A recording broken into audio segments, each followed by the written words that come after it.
There's been plenty of debate about the Mudgee Country Championship race on Sunday afternoon. Should have it gone ahead or should have it been postponed? There's some serious questions that'll be asked, and they will be answered, I think, when those in authority ask the questions. The weather had turned nasty at Mudgee, but it cleared up. But just prior to the feature race, the conditions had turned horrendous. We lost the vision to Mudgee, and all we could hear when a phone line was connected to the Sky Channel host was how bad the conditions had come, and vision was almost impossible. Remember, it's 2018, not 1970. Things have changed for the better. You can't drink and drive.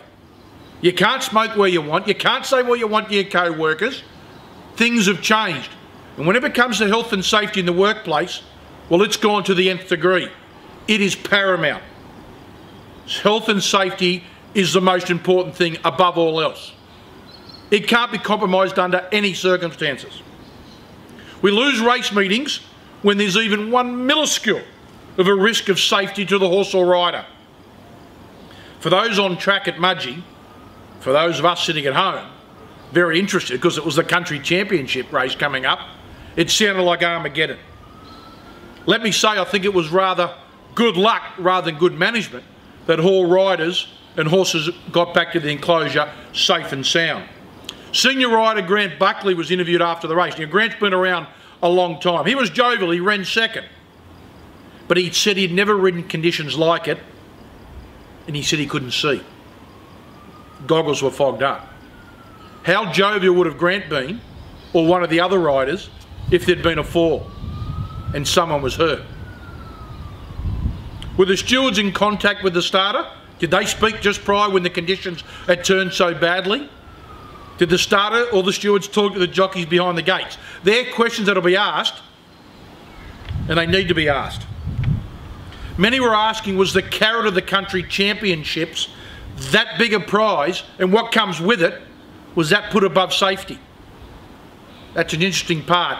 That becomes a real important issue, and again, that question will be asked.